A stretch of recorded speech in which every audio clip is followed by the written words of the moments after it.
कृषि विज्ञान केंद्र कंडाघाट में कार्यशाला का आयोजन किया गया। इस कार्यशाला में कंडाघाट और आसपास के क्षेत्रों से आए किसानों ने भाग लिया।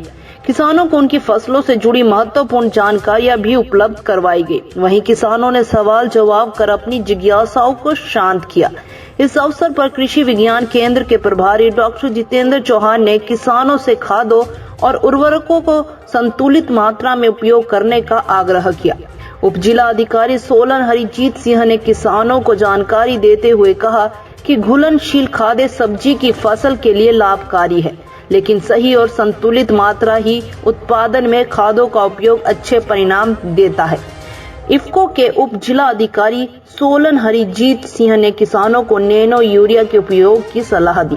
इस अवसर पर किसान प्रश्नोत्तरी का आयोजन भी किया गया। विजयी किसानों को इफ्को की तरफ से इनाम वितरित किए गए। इनाम पाने वाले किसानों में प्रथम पुरस्कार अंकुश कुमार ने जीता। इस कार्यक्रम में सभी किसानों ने बढ़ चढ़कर भाग लिया तथा नैनो यूरिया के बारे में भी जाना।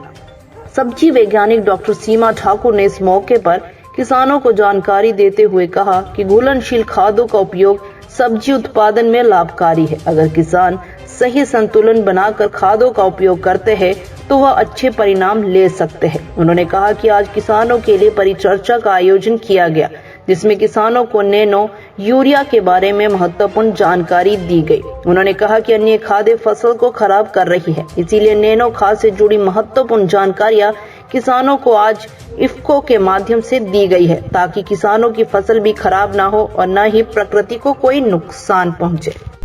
आज कृषि विज्ञान केंद्र कंडाघाट में इफ्को के सौजन्य से एक परिचर्चा का आयोजन किया गया, जिसमें इस सूबे के कम से कम 50 किसानों ने भाग लिया। इन किसानों ने नैनो यूरिया के बारे में सबसे पहले जाना। इफ्को के सौजन्य से जो नैनो यूरिया प्रोडक्ट जो बनाया गया है उसके बारे में किसानों को जागरूक किया गया और किसानों को यह भी बताया गया कि अगर आप यूरिया जो बोरी खाद वाले यूरिया का इस्तेमाल करते हैं तो उससे एनवायरनमेंट को, पर्यावरण को कितना नुकसान होता है। तो ये एक कृषि विज्ञान केंद्र कंडाघाट की पहल है कि इफ्को के सौजन्य से हरिजीत सिंह जी जो इफ्को के हमारे सोलन से आए हैं, इन्होंने बहुत अच्छी जानकारी किसानों को उपलब्ध करवाई कि ज़्यादातर किसान जो है वो बोरी वाली खाद का इस्तेमाल कम करें और जो नैनो प्रोडक्ट है हमारा, क्योंकि नैनो प्रोडक्ट को यूज़ करने से बहुत सारे पौधे को भी बेनिफिट मिलते हैं और जो पर्यावरण को नुकसान है वो इससे कम किया जा सकता है। और जो नैनो यूरिया जो है इसके इस्तेमाल का सीधा प्रभाव पौधे पर एकदम देखा जा सकता है।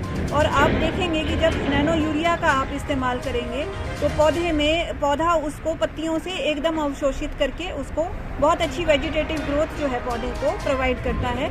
तो मैं इस मंच के माध्यम से किसानों से आग्रह करूंगी कि ज़्यादा से ज़्यादा नैनो यूरिया का इस्तेमाल करें और जो दूसरी यूरिया है उसका इस्तेमाल कम करें। धन्यवाद। कंडाघाट से कृष्ण सिंह भान की रिपोर्ट।